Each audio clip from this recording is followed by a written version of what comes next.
Semoga Allah selalu membimbingmu, dan biarlah angin menuntun langkahmu.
Assalamualaikum warahmatullahi wabarakatuh.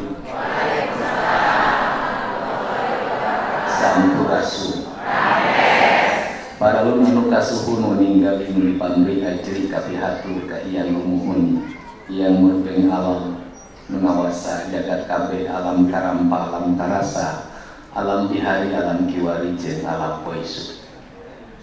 Pada hari ini kita mendapat kemuliaan, kebahagiaan karena bisa berkumpul dalam sebuah tempat, dalam suasana kekerabatan, keakraban, dan penuh dengan canda tawa.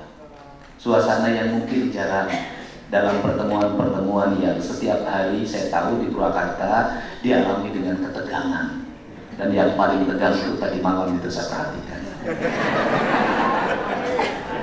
Seluruh anggota fraksi Partai Gerindra hadir maupun yang belum terpilih menjadi anggota fraksi, ketua ranting, anak ranting, dan calon, bukan calon ya, insya Allah Bupati Purwakarta periode 2025-2030. Saiful Bahri Binjen, dan saya memberikan nama yang melekat dalam dirinya Om Zen. Pasti punya masa lalu, tapi insya Allah punya masa depan. Pasangannya luar biasa, orang lain tuh paling takut sama buta hijau. Di Purwakarta paling seneng ada Bang Ijo, si Raja Nyawer, Ajeng Dain Tekor asal Sohor. Tapi saya minta debatnya harus dari Mulyadi agar kata-katanya menghujam dan bisa meyakinkan publik bahwa memang Purwakarta akan kembali istimewa. Tolong puasanya diperbanyak agar banyak ide ketika di depan podium.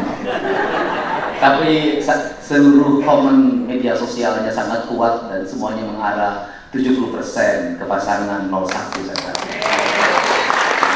Saya selalu melihat perkembangan, memantau, menganalisa dan kemudian treatment apa yang harus dilakukan. Sesungguhnya perjuangan saya menitikan air mata ketika dengar lagu tadi. Dan ada lambang harimau. Lambang maung itu bukan hanya kebanggaan saya, tetapi juga kebanggaan Pak Prabowo Subianto. Memberikan mobil yang ditunggangi oleh Pak Prabowo sebagai mobil pertama menjadi seorang presiden, dan namanya diberikan nama oleh Pak Jokowi, namanya mobilnya Maung. Dan saya orang pertama yang naik mobil Maung. Atas restu Pak Ketua DPD Gerindra Jawa Barat dan doanya. Kalau nggak ada doa dari Pupras, saya nggak akan sampai ke pinggir jalan. Apa sesungguhnya ada penderitaan besar yang dialami seorang pemimpin kesatria? Kenapa saya menangis? Anda bayangkan seorang kesatria yang seluruh hidupnya didedikasikan buat negara, buat bangsa. Tak ada pilihan lain dalam jalan hidupnya kecuali mati dibungkus oleh sang merah putih ketika melihat seluruh rakyatnya tersenyum. Apa yang dialami dalam perjalanannya bukan pujian, bukan sanjungan, tapi caci maki yang tidak pernah berhenti. Tudingan sebagai pelanggar HAM, terus-menerus dialamatkan ketika musim politik, yang membuatnya dia harus pergi meninggalkan negara untuk beberapa saat.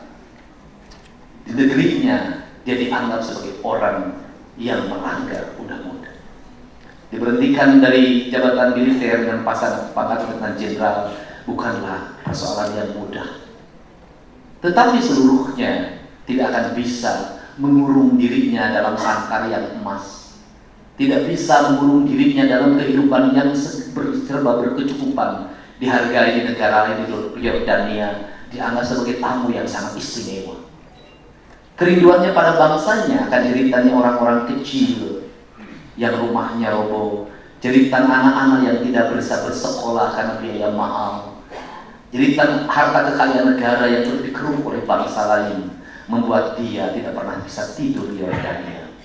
Maka pilihannya kembali ke Indonesia, bertarung melalui konvensi Golkar, kemudian juga mendirikan partai Gerindra, dan pada akhirnya sampai pada puncaknya setelah 3 kali jatuh bangun menjadi seorang wakil presiden, calon presiden, dan calon presiden. Hidupnya selalu dikhianati, tapi dalam dirinya tidak pernah ada rasa benci pada siapapun. Selalu menghormati orang yang menyakitinya sekalipun. Itulah Bapak Prabowo Subianto.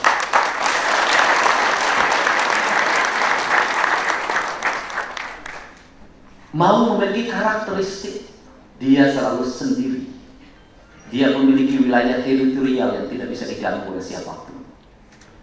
Dan kemudian saya juga mengalami perjalanan panjang dalam politik.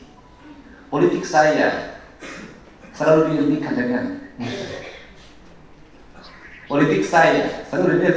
tuduhan kafir. Padahal selama perjalanan hidup spiritual saya tidak pernah bertanya pada dukun. Saya tidak mempercayai daerah-daerah yang dianggap keramat. Saya hidupnya konsisten pada nilai akademis dan lurus pada nilai-nilai kebersihan lingkungan dan keberpihakan pada orang-orang kecil. Tetapi kita harus berterima kasih pada orang yang menghinakan kita. Kita harus berterima kasih pada orang yang mengkafirkan kita. Pak Prabowo juga dibesarkan lewat perjalanan itu menjadi kesatria yang teruji. Tak ada pemimpin sejati tanpa ujian yang membawa. Apa kebahagiaan saya, Pak Ketua yang saya hormati? Kebahagiaan saya adalah 5 tahun yang lalu tangan saya digenggam.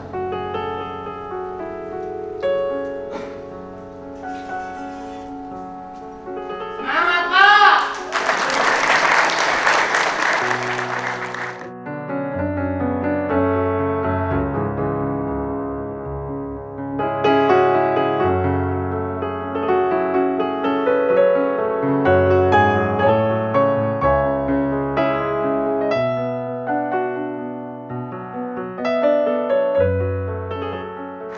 Ketika saya akan berdebat, karena waktu itu memang saya diorientasikan untuk Gerindra, tetapi jalan hidup berkata berbeda.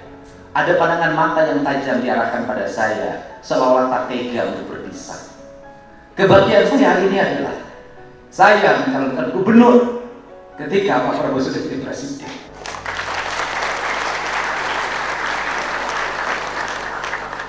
Di mana letak bahagianya? Letak bahagianya adalah seluruh energi yang saya miliki akan saya persembahkan bagi keberhasilan beliau untuk menjadi seorang presiden.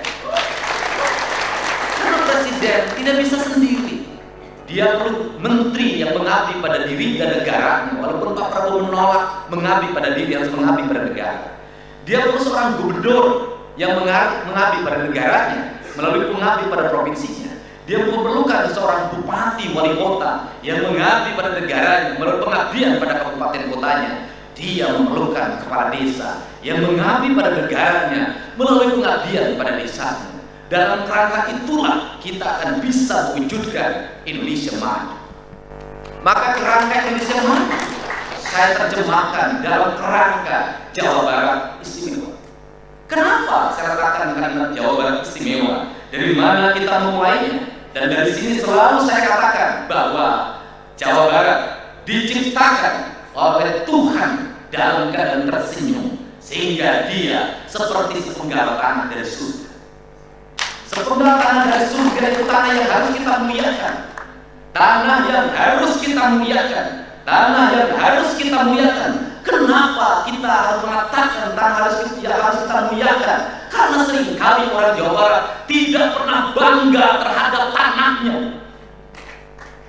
Selalu membanggakan tanahnya orang lain. Padahal dia minum di sini, dia makan di sini, dia hidup di sini. Pak Ketua tadi bertanya, adakah hamparan sawah indah itu masih ada? Problem itulah yang ada dalam pikiran orang Sunda, orang Jawa Barat. Dia tumbuh menjadi manusia yang tidak punya kepercayaan pada dirinya sendiri. Dia selalu membangga-banggakan orang lain. Lihat orang Barat mengatakan, orang Barat pintar. Lihat orang Cina hebat. Lihat orang Inggris begini. Lihat orang Arab soleh. Pak Prabowo hari ini menjadi presiden begitu berwibawa di negara lain apa? Dia tidak punya sifat itu. Dia memandang orang Amerika sama dengan dirinya. Dia memandang orang Inggris sama dengan dirinya. Dia memandang orang Jerman sama dengan dirinya. Dia memandang orang Cina sama dengan dirinya. Dia berkata, kita boleh berkawan dengan siapapun, tapi tidak boleh dia mengatur kita.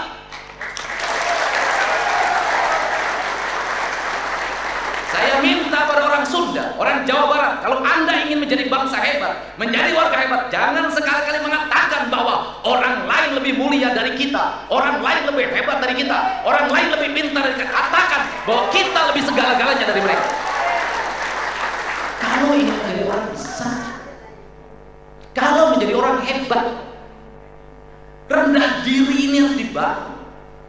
Tetapi kerendah dirian itu tentunya harus diwujudkan dalam sistematika pembangunan yang terencana, terkelola, terukur, dan mencapai pencapaian derajat yang tertinggi dalam pembangunan. Saya merumuskannya yang disebut dengan 4 kerangka dasar pembangunan Jawa Barat istimewa. Kerangka dasar itu berangkat dari pikiran Barat? Tidak. Saya berangkat dari filsafat kebudayaan leluhur saya. Pertama, yang harus kita wujudkan pertama di Jawa Barat ini adalah mewujudkan sistem pendidikan yang terintegrasi dari mulai TK, SD, SMP, SMA, dan perguruan tinggi yang melahirkan Maung Siliwangi. Kalimat Maung Siliwangi bukan kalimat mistik. Orang Kasurupan, saya tidak pernah seumur hidup Kasurupan, dan saya tidak percaya namanya Kasurupan.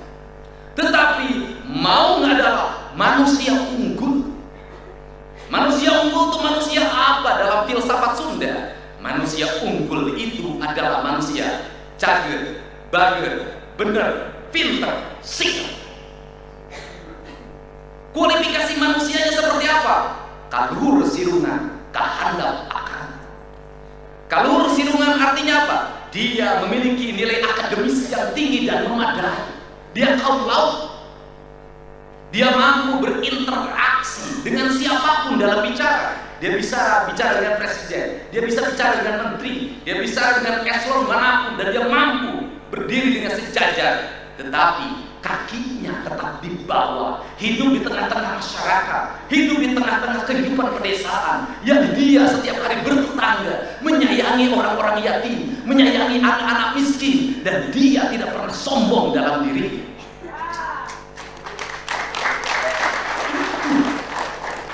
Kemudian manusia unggul itu manusia yang apa? Bisa menyesuaikan diri dengan perkembangan zaman. Apa bahasa Sundanya? Bahasa Sundanya adalah manusia yang diindung kawaktu mimbawa kacaman.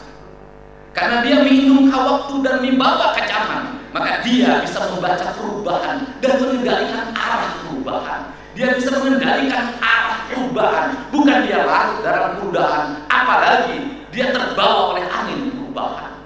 Maka dalam perspektif inilah dia memiliki kaidah diri. Kaidah dirinya apa? Adaptif dalam setiap waktu. Apa adaptifnya? Adaptifnya yaitu dia adalah manusia yang pindah cai, pindah tampil.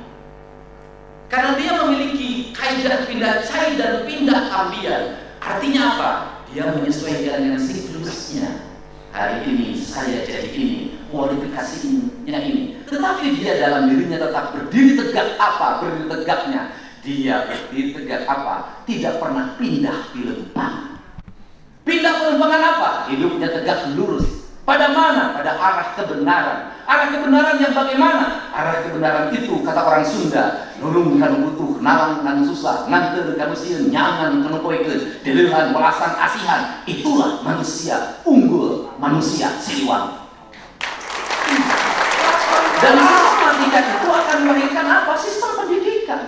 Nanti melahirkan sistem pendidikan berkarakter.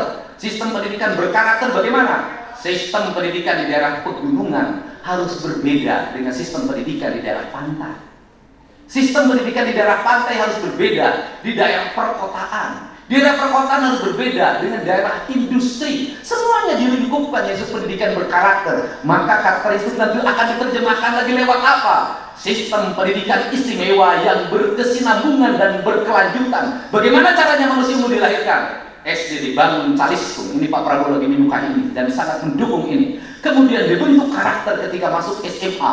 Ketika masuk SMA sudah diarahkan kepada menjadi manusia istimewa. Manusia istimewa sudah dibentuk wataknya terpisah dari orang tuanya. Maka Pak Prabowo mendirikan SMA Nusantara. Maka didirikanlah, kemudian menemukan lagi Universitas Pertahanan. Dan saya akan menerjemahkan itu nanti dengan apa? 10 sekolah unggulan yang tersebar di Jawa Barat dengan satu sekolah menampung 1000 siswa dan siswa itu harus tinggal di sekolahnya. Kenapa harus ditinggal di sekolahnya? Kultur lingkungan kita sudah buruk. Orang tua sudah tak sanggup lagi mendidik anaknya. Tiap hari anaknya main HP. Tiap hari anaknya motor-motoran, tiap hari makannya harus enak, tapi setiap hari dia tidak pernah beraktivitas apapun kecuali minta pada orang tuanya. Akhirnya orang tuanya memaksakan diri jadi korban bank emok, dari korban pinjol, jadi korban bank keliling, kemiskinan mendera dimanapun. Maka ini harus lahir sebagai sintesa tentang masa depan. Bagaimana anak-anaknya akan saya masukkan dalam sistem pola pendidikan militer. Bagaimana dia cara tidur, bagaimana dia cara bangun, bagaimana cara dia merapihkan tempat tidurnya, bagaimana dia cara merapihkan kamar mandinya, bagaimana cara melipat spraynya, cara melipat bed covernya, bagaimana meletakkan sepatunya di mana, bagaimana meletakkan kaos kakinya di mana, bagaimana cara memakai kaos kaki, cara memakai sepatu, cara berjalan, cara duduk, cara minum, cara bersikap sampai rasa hormat pada sesama. Ini harus dibangun karakter ini kalau ingin menjadi manusia unggul dalam masa depan. Pak Prabowo sudah melahirkan banyak kader dari sekolah Taruna Nusantara. Sudah ada jadi Menses, jadi direktur Pertamina, banyak kan? Kenapa kita tidak berpikir juga itu berkembang dan ini adalah cita-cita besar beliau? Nah, kemudian kalau sudah seperti apa yang harus dilakukan berikutnya? Link and match, pertumbuhan industri harus dikembangkan dengan pertumbuhan pendidikan. Maka kebutuhan industri berbarengan dengan output dari pendidikan. Industri harus sudah dihitung di Purwakarta, di Kerawang, di Bekasi, di Subang, di Majalengka, di Bogor. Semua dihitung berapa kebutuhan angkatan kerja 50 tahun ke depan. Per tahun butuhnya berapa, kualifikasinya apa, mesin yang dibutuhkan apa. Maka negara menyiapkan itu untuk menyongsong perubahan itu. Jangan biarkan kita lemah dan tertinggal dari industri. Akibatnya apa? Akibatnya kita lemah mensuplai tenaga kerja. Akhirnya ketika berdiri di kota Bukit Indah, ketika berdiri di Indotaisi, ketika berdiri di Jababeka, ketika sore hari keluar motor-motor dari pabrik, nomornya A, B, G, A, B, A, G, A, B, A, G. Orang sininya nungguin jatah limbah.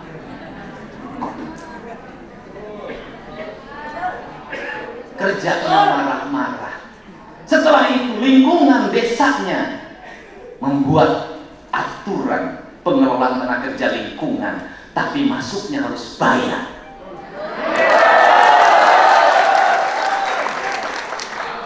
Saya banyak menemukan korban itu, Pak. Ada orang yang pinjam 13 juta, masuknya jadi tenaga kerja kontrak, setahun kemudian diputus, orang tuanya akhirnya sengsara. Ini pertama.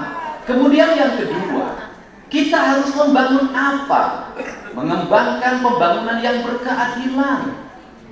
Tidak ada lagi pembangunan anggaran provinsinya numpuk di kota, numpuk di utara, numpuk di selatan, numpuk di barat, numpuk di timur. Semuanya dibuat rencana yang bersistematika, berkeadilan. Maka nanti lahirlah infrastruktur jalan terintegrasi dari mulai desa, kabupaten, provinsi, dan pusat. Infrastruktur irigasi yang teririgasi dari mulai primer, sekunder, tersier, semuanya sekolah nanti terintegrasi, SD, SMP, SMK, perguruan tinggi, puskesmas terintegrasi dari mulai desa, puskesmas pembantu, kecamatan, kabupaten, provinsi, semua terintegrasi dengan baik dengan sistem layanan online, sehingga nanti sesuai dengan keinginan Pak Prabowo dan keinginan Pak Ketua Gerindra Jabar, tidak boleh lagi ada ambulan tanpa kelengkapan ambulan yang memadai. Negara sudah pergi kemana? Ambulannya tidak punya oksigen.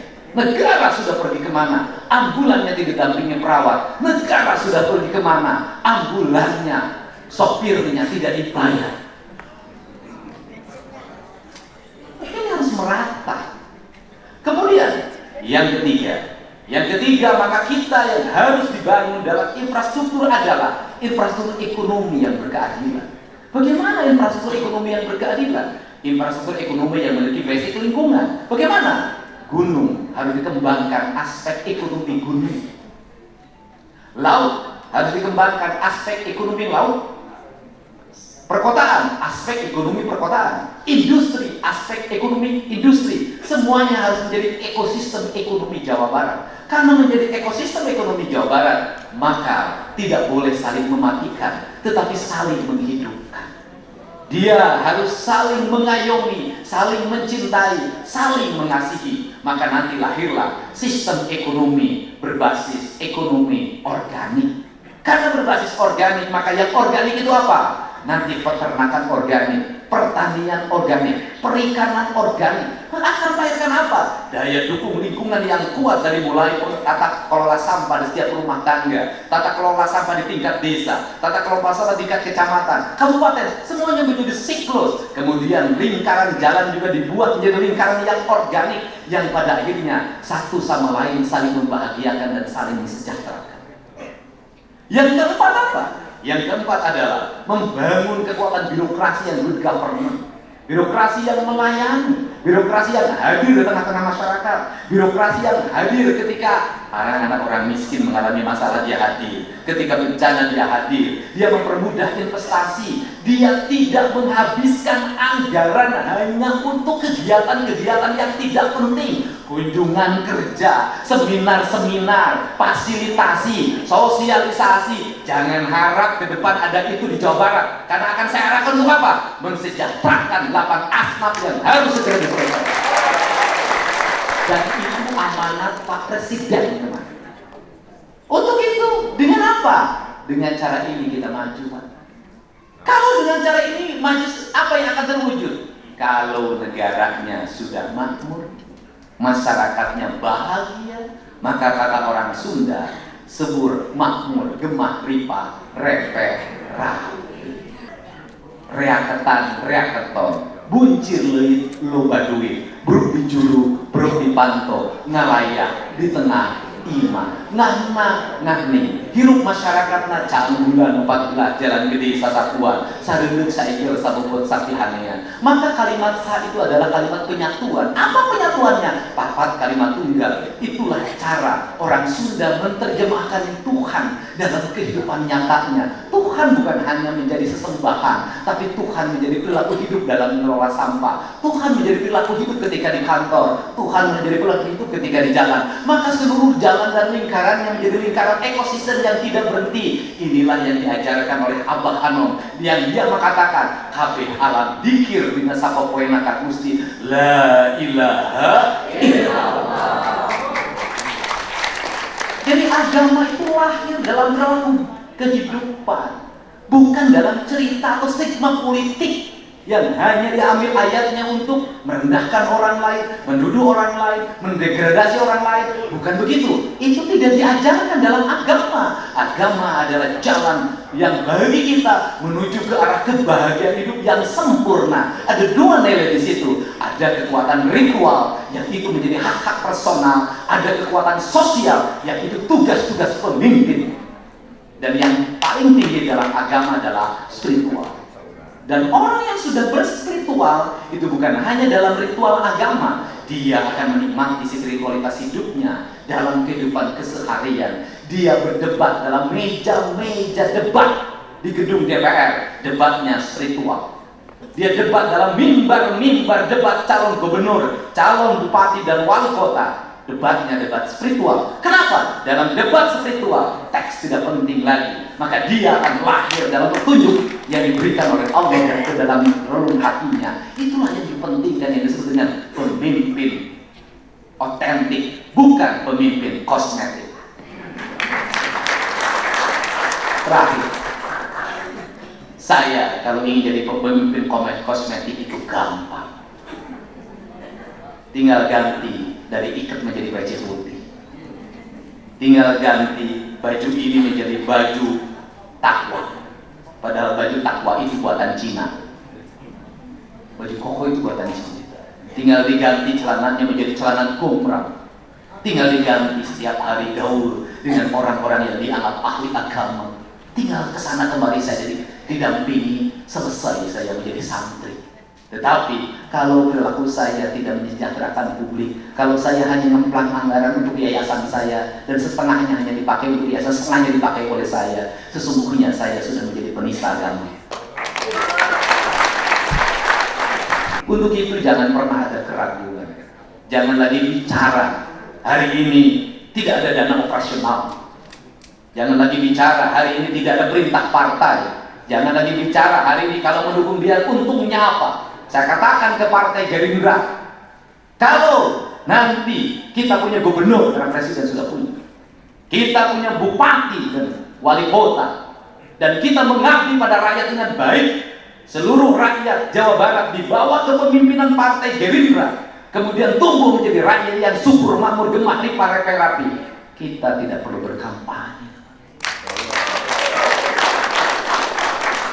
Kenapa? Karena nanti masyarakat yang sudah punya pendapatan, dan Pak Prabowo mencapai pertumbuhan ekonominya 8%, rasio GDP-nya naik, Pak. Orang-orang yang cerdas, kalau orang-orang cerdas dan orang tersadarkan, maka pemilu itu sangat murah biayanya, apalagi di era digital. Saya menyampaikan dan terima kasih pada Pak Ketua Provinsi Jawa Barat yang telah membantu saya untuk berpolitik menjadi calon gubernur dengan biaya yang sangat murah. Keliling kemanapun sudah ada yang menjamin, makan sudah ada yang menyiapkan, panggung sudah ada yang menyiapkan, podium sudah dimasakkan, masa sudah penuh dengan penuh isak tangis. Kenapa mereka? Hanya satu, mereka berharap kalau hari ini saya bisa membantu orang dari YouTube, nanti saya bisa membantu orang dengan mengerahkan 30 triliun anggaran provinsi Jawa Barat. Kalau Pak Haji Amir hari ini bisa memberikan pada 10.000 anak yatim piatu, nanti ada 1 juta anak yatim yang bersekolah sampai perguruan tinggi. Pak Amir sedang berjihad dengan kekayaannya. Untuk apa? Agar putra-putra terbaik Jawa Barat bisa memimpin di wilayahnya masing-masing. Sehingga apa? Sehingga bisa mengelola anggaran negara dengan baik. Kita ini berjihad untuk apa? Menyelamatkan anggaran negara. Untuk apa? Jatuh kepada yang berhak. Siapa yang berhak dari anggaran negara? 8 asnaf dalam kaidah zakat. Inilah barangkali pengantar dari saya untuk kita semua. Kita meyakini bahwa kita punya presiden yang akan memimpin Indonesia 2 periode dan akan mampu memakmurkan seluruh rakyat Indonesia. Kita punya presiden yang akan disegani oleh bangsa-bangsa lain, sehingga tidak ada lagi kapal-kapal yang mencuri ikan di Indonesia. Tidak ada lagi orang yang menambang liar di Indonesia. Kita punya presiden yang punya integritas, yang jujur dalam hidupnya. Dan kita ke depan punya gubernur yang mengayomi seluruh rakyat Jawa Barat. Dan kemudian dia memegang teguh prinsip-prinsip ajaran leluhur. Siapa yang mengajarkan ajaran leluhur dan ucapan terima kasih pada leluhur? Pak Prabowo Subianto. Apa? Saya mempelajari betul. Setiap acara Gerindra, dia selalu mengatakan orang-orang yang berjasa bagi negara, orang-orang yang berjasa bagi partai. Itu artinya Pak Prabowo mengajarkan, kamu jangan lupa leluhur kamu. Leluhur kamu itu ada dua. Satu, leluhur bangsa. Dan yang kedua, leluhur kultur. Siapa leluhur kultur? Aki, Nini, Uyut, Janaware, Uduk-uduk, Bau, Kasih. Itu leluhur kita yang sudah kita tidak hafalnya. Pak Prabowo selalu mengingatkan di forum-forum resmi Partai Gerindra. Dan kita secara kultur dalam kehidupan kita selalu diingatkan dengan tradisi tawasul yang diawali dengan membaca Fatihah dan doa bagi leluhur-leluhur kita masing-masing yang banyak diharam-haramin orang. Padahal itu adalah ajaran mual aya urang ayeuna lamun eueuh kolot baheula. Makanya itu saya jelaskan di sini. Itulah peringatan yang disebut dengan ngaruat lembur. Ngaruat lembur itu yang diselenggarakan di desa-desa. Itu adalah peringatan bagi penghuni desanya untuk mengingat siapa pendiri desanya, di mana mata airnya, apa nama hutannya, berapa jenis nama pohonnya. Itu tujuannya itu. Disebutlah hajat lembur. Itu mengingatkan, orang barat menyebutnya hari bumi. Ini kerangka pijat dan kerangka pemahaman yang harus kita bangun secara bersama. Untuk itu saya meyakini bahwa Purwakarta 27 November 2024 akan memiliki bupati dan wakil bupati yang akan mengembalikan kembali kewibawaan Purwakarta sebagai kabupaten yang disegani dan dihormati oleh kabupaten lain, bernama Saiful Bahri, Binjai, dan Ijok. Semoga langkah kita adalah langkah kemuliaan, langkah kita adalah langkah kebersamaan. Dan saya berucap terima kasih pada siapapun yang telah menyakiti saya. Kenapa? Dari rasa sakit itulah saya bisa berdiri di sini dan insya Allah menjadi gubernur terpilih.